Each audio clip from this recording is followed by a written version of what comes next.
안녕하세요. 이슈스테이션입니다. 송현정 기자 논란에 대해 이야기하겠습니다.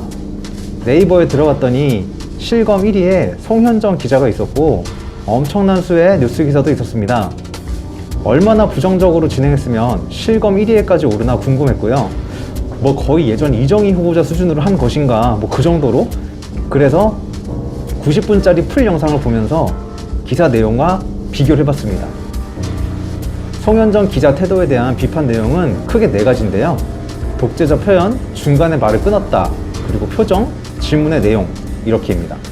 먼저 독재자라는 표현은 야당이 대통령을 공격할 때 쓰는 표현인데 이를 객관적 표현인 듯 질문했다 라는 비판인데요.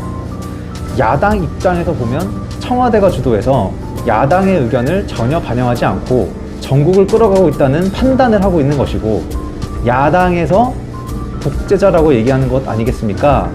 이것이 질문의 전문입니다. 이것이 어떻게 객관적인 듯 표현했다는 것인지 좀 이해가 가지 않아요.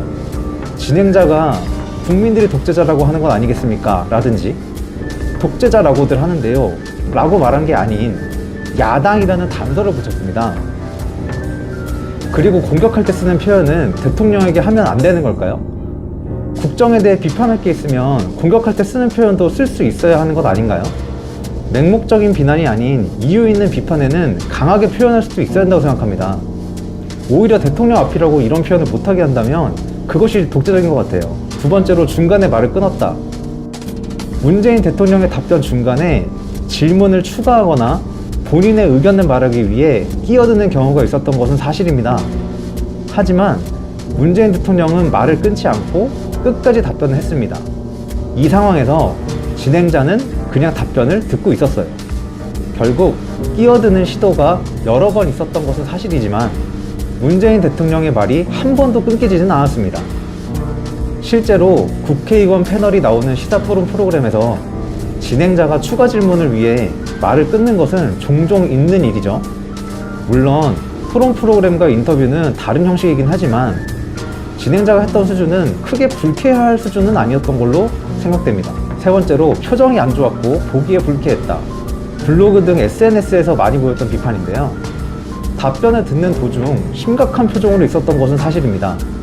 하지만 질문할 때에는 다시 표정을 고쳐서 질문했거든요. 연예인이 팬미팅 자리에서 심각한 표정으로 있었다면 잘못된 것이겠지만 정치 전문 기자가 국정의 주요 현안을 얘기하는, 그것도 대통령과 얘기하는 자리에서 온화한 표정으로 인터뷰하는 것은 오히려 이상하다고 생각해요.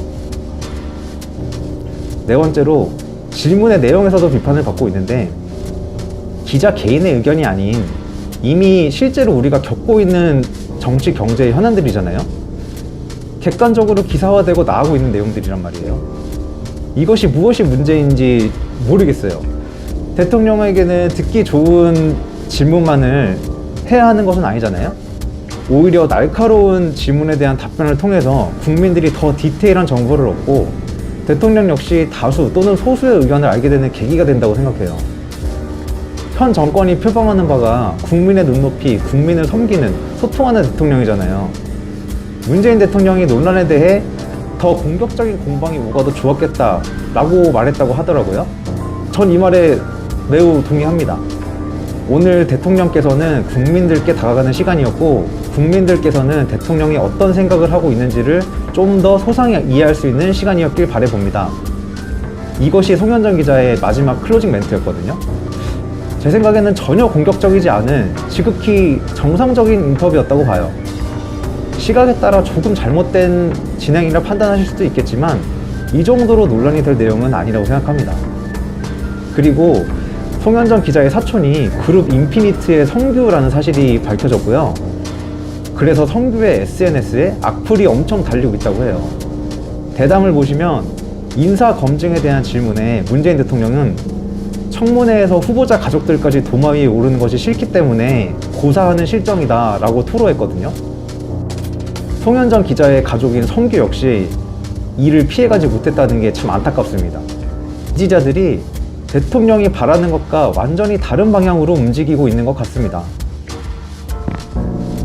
네, 오늘은 여기까지입니다. 시청해주셔서 감사합니다. 구독과 좋아요 부탁드립니다.